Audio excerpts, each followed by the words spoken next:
तो प्रेम से बोलिए श्री सत्यनारायण भगवान की जय। जब जब जीवन में असत्य का अंधकार बढ़ता है तब सत्य का प्रकाश मार्ग दिखाता है और इसी सत्य के दिव्य स्वरूप हैं भगवान सत्यनारायण। भगवान सत्यनारायण वास्तव में भगवान विष्णु का ही एक पवित्र और कल्याणकारी स्वरूप है जो हमें जीवन में सत्य के मार्ग पर चलने की प्रेरणा देते हैं। सत्यनारायण नाम दो शब्दों से मिलकर बना है, सत्य अर्थात सच्चाई और नारायण अर्थात भगवान विष्णु। यानी जो व्यक्ति सत्य को अपनाता है उसके जीवन में स्वयं नारायण का वास होता है। ऐसा माना जाता है कि जो भी भक्त श्रद्धा और विश्वास के साथ सत्यनारायण भगवान का व्रत और कथा का पाठ करता है उसके जीवन से दुख, कष्ट और दरिद्रता दूर हो जाती है और उसके घर में सुख शांति, समृद्धि और खुशहाली का आगमन होता है। गृहस्थ जन इस व्रत को विशेष रूप से पूर्णिमा, एकादशी या किसी भी शुभ दिन कर सकते हैं। यह व्रत न केवल मनोकामनाओं को पूर्ण करता है बल्कि परिवार में प्रेम, एकता और आध्यात्मिक शक्ति भी बढ़ाता है। तो आइए सच्ची श्रद्धा से आज हम भक्ति भाव के साथ श्री सत्यनारायण भगवान की इस पावन कथा का श्रवण करें और अपने जीवन में सत्य के इस दिव्य प्रकाश को अपनाएं। आप सभी से यही अनुरोध है कि कृपया कथा को अंत तक अवश्य सुनिएगा, क्योंकि सच्ची श्रद्धा से सुनी हुई कथा ही व्रत का पूर्ण फल प्रदान करती है। एक समय नैमिषारण्य तीर्थ में शौनक आदि 88,000 ऋषियों ने श्री सूत जी से पूछा कि इस कलिकाल में वेद विद्या रहित मनुष्य को प्रभु भक्ति किस प्रकार मिल सकती है तथा उनका उद्धार कैसे होगा। तब सर्वशास्त्रों के ज्ञाता श्री सूत जी बोले, हे वैष्णवों में पूज्य, आप सभी ने प्राणियों के हित की बात पूछी है। अब मैं आपको एक ऐसे श्रेष्ठ व्रत के बारे में बताने जा रहा हूँ जिसे नारद जी ने लक्ष्मी नारायण जी से पूछा था। एक समय योगीराज नारद जी दूसरों के हित की इच्छा के लिए अनेक लोकों में घूमते हुए मृत्यु लोक में आ पहुँचे। यहाँ उन्होंने अनेक योनियों में जन्मे मनुष्यों को दुखों से पीड़ित देखा। उनका दुख देखकर नारद जी सोचने लगे कि ऐसा कौन सा यत्न किया जाए जिससे थोड़े ही प्रयास से मानव के दुखों का अंत हो जाए। यही मनन करते हुए वे विष्णु लोक में जा पहुँचे। वहाँ नारायण की स्तुति करते हुए नारायण से बोले कि हे प्रभु, आप सर्वशक्तिमान हैं, मन और वाणी भी आपको नहीं पा सकती। निर्गुण स्वरूप सृष्टि के कारण भक्तों के दुखों को आप दूर करने वाले हैं। नारद जी की स्तुति सुन भगवान विष्णु बोले, हे मुनि श्रेष्ठ, आप किस कारणवश यहाँ पधारे हैं उसे निसंकोच कहिए। तब नारद मुनि बोले, हे प्रभु, मृत्यु लोक में अनेक योनियों में जन्मे मनुष्य अनेक दुख भोग रहे हैं। हे नाथ, आप मुझ पर दया रखते हैं तो बताइए कि वो मनुष्य थोड़े प्रयास से ही अपने दुखों को कैसे दूर कर सकते हैं। तब श्री हरि बोले कि हे नारद, मनुष्य की भलाई के लिए आपने अति उत्तम बात पूछी है। अब मैं आपको एक ऐसे व्रत के बारे में बताऊंगा जो स्वर्ग लोक व मृत्यु लोक दोनों में ही अति ही दुर्लभ और पुण्य देने वाला है। वह है श्री सत्यनारायण भगवान जी का व्रत। यदि मनुष्य इस व्रत को विधि विधान से बंधु बांधवों के साथ करेगा तो वह अपने सभी पापों से छूटकर मुक्त होकर सुखों को भोगकर मोक्ष का अधिकारी बनेगा। श्री हरि के वचन सुन नारद मुनि बोले कि हे प्रभु, उस व्रत का क्या विधान है, आप मुझे विस्तार से कहिए। तब श्री हरि बोले, दुख व शोक को दूर करने वाला, यह सभी स्थानों पर विजय दिलाने वाला है। श्री नारायण की पूजा धर्म पारायण होकर बंधु बांधवों के साथ करनी चाहिए। भक्ति भाव से नैवेद्य, केले का फल, घी, दूध, गेहूं का आटा सवाया ले। गेहूं के स्थान पर साटी का आटा, शक्कर और गुड़ लेकर सभी भक्षण योग्य पदार्थों को मिलाकर भगवान को भोग लगाएं। ब्राह्मणों तथा बंधु बांधवों सहित भोजन करें, भजन कीर्तन करें।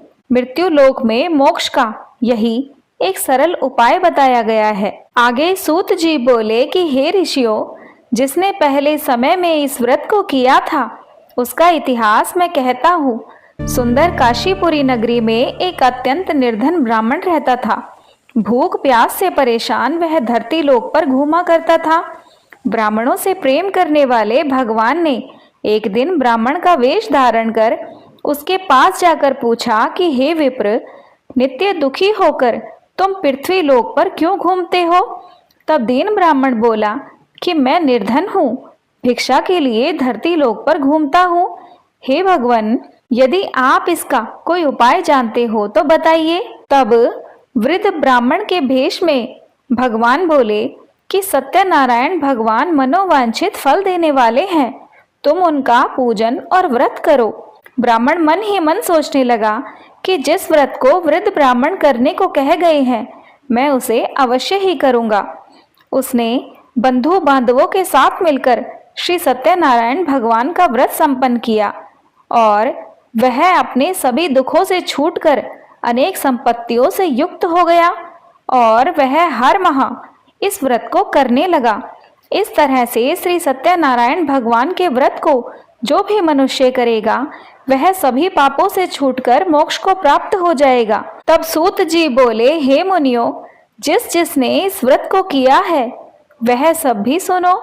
एक समय वही विप्र धन व ऐश्वर्य के अनुसार अपने बंधु बांधवों के साथ इस व्रत को करने के लिए तैयार हुआ। उसी समय एक लकड़ी बेचने वाला बूढ़ा आदमी वहां आ गया और लकड़ियां बाहर रखकर अंदर ब्राह्मण के घर में गया। प्यास से दुखी वह लकड़हारा उनको व्रत करते देख विप्र को नमस्कार कर पूछने लगा कि हे विप्र, आप यह क्या कर रहे हैं?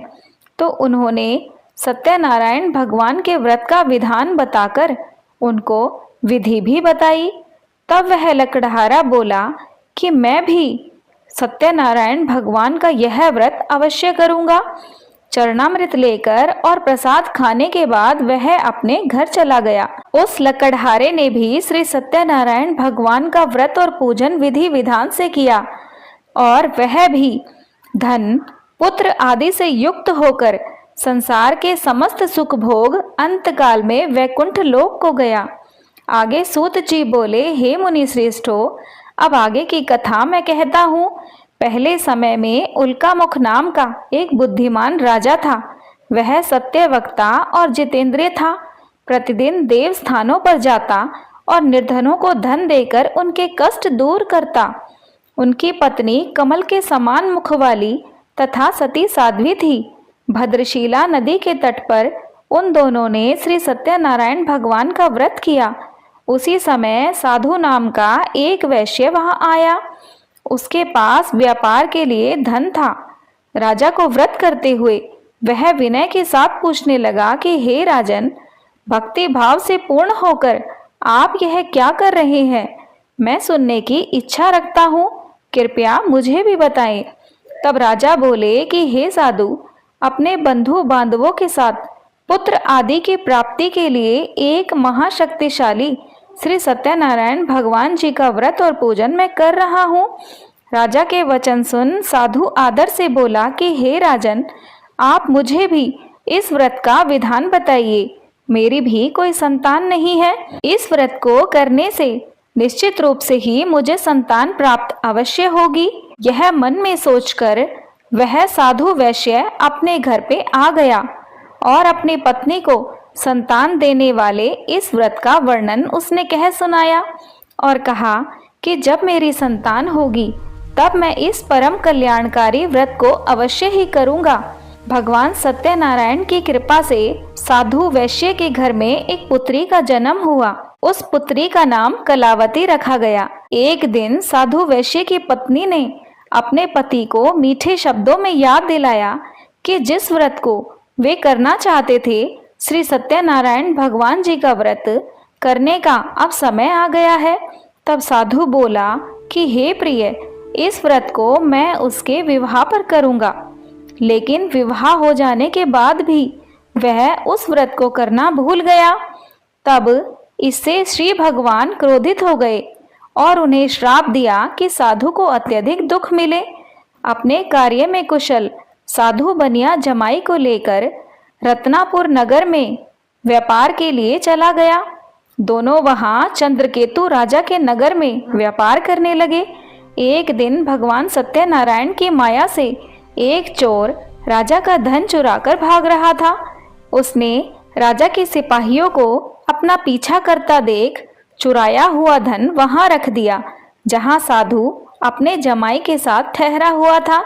राजा के सिपाहियों ने साधु वैश्य के पास राजा का जब धन पड़ा देखा तो ससुर जमाई दोनों को ही बांधकर वे प्रसन्नता से राजा के पास ले गए और कहा कि उन दोनों चोरों को हम पकड़ लाए हैं। राजा की आज्ञा से उन दोनों को कठिन कारावास में डाल दिया गया। श्री सत्यनारायण भगवान के कोप से साधु की पत्नी भी अत्यंत दुखी हुई। घर में जो धन रखा था उसे भी चोर चुरा कर ले गए। एक दिन कलावती ने ब्राह्मण के घर में सत्यनारायण भगवान का व्रत होते हुए देखा। जब वह प्रसाद ग्रहण कर अपने घर आई तो वह अपनी माता से कहने लगी कि हे माँ, मैंने ब्राह्मण के घर में श्री सत्यनारायण भगवान का व्रत देखा है।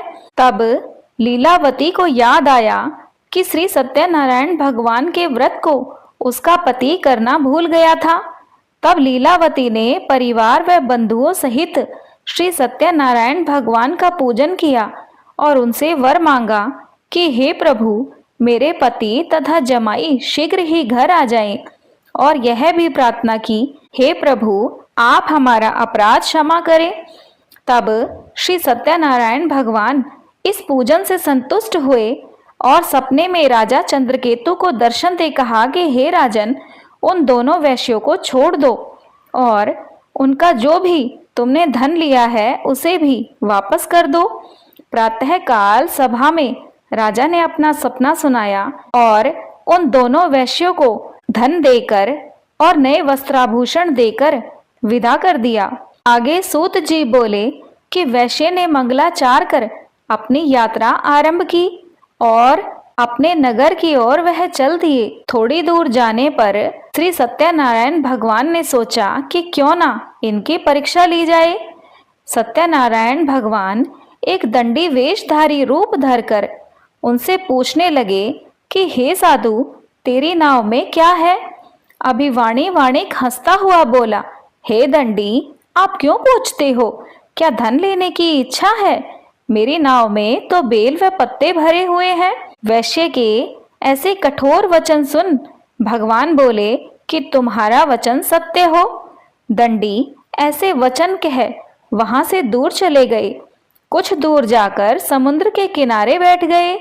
दंडी के जाने के बाद साधु वैश्य ने नित्य क्रिया के पश्चात नाव को ऊंचा उठता देखा तो अचंभा माना, क्योंकि उनकी नाव में तो सचमुच बेल व पत्ते भरे हुए थे। वे ऐसा देखकर शोक मनाने लगे।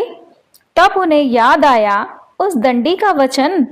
वे जाकर दंडी के पैरों में क्षमा मांगने लगे और बोले कि हमसे अपराध हुआ है, कृपया आप हमें क्षमा कीजिए और नौका में पहले की तरह धन भर दे। साधु वैश्य के भक्ति पूर्वक वचन सुनकर भगवान प्रसन्न हो गए और उसकी इच्छा अनुसार वरदान देकर अंतर्ध्यान हो गए।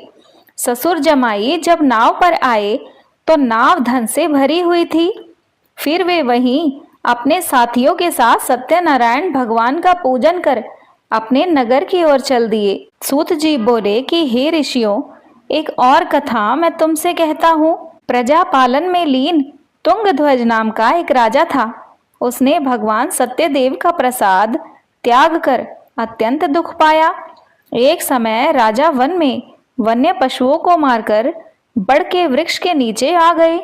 वहां उन्होंने ग्वालों को भक्ति भाव से बंधु बांधवों सहित श्री सत्यनारायण भगवान का व्रत और पूजन करते हुए देखा, परंतु राजा देखकर भी अभिमानवश न तो वहां गया और न ही उसने प्रसाद ग्रहण किया और घोड़े पर सवार हो अपने नगर को चल दिया। जब राजा अपने नगर में पहुंचा तो देखा कि राजा का सारा धन और वैभव नष्ट हो चुका है। उन्हें शीघ्र ही यह समझ में आ गया कि ये सब श्री सत्यनारायण भगवान के प्रकोप के कारण ही हुआ है। तब राजा ने मंदिर में जाकर श्री सत्यनारायण भगवान से क्षमा मांगी और उनकी पूजा आराधना की, प्रसाद ग्रहण किया। सत्यनारायण भगवान की अनुकंपा से चमत्कार हुआ। राजा का खोया हुआ वैभव पुनः लौट आया। श्री सत्यनारायण भगवान की कृपा से जीवन में सभी सुखों को भोग कर वह राजा अंत में मोक्ष को प्राप्त हुआ। आगे सूत जी बोले कि हे मुनि श्रेष्ठो, श्री सत्यनारायण भगवान के व्रत को पूर्व जन्म में जिन लोगों ने किया उन्हें दूसरे जन्म में सभी तरह के सुख प्राप्त हुए। वृद्ध शतानन ब्राह्मण ने पूर्व जन्म में भगवान सत्यनारायण का विधिवत व्रत किया। दूसरे जन्म में वे सुदामा का रूप लेकर भगवान की पूजा करते हुए अंत में मोक्ष को प्राप्त कर बैकुंठ धाम को गए। उल्कामुख नाम का राजा अगले जन्म में राजा दशरथ के रूप में मोक्ष को प्राप्त कर बैकुंठवासी हुए। व्यापारी ने मोर ध्वज के रूप में जन्म लिया और अपने पुत्र को आरे से चीरकर भगवान की अनुकंपा से बैकुंठ प्राप्त किया।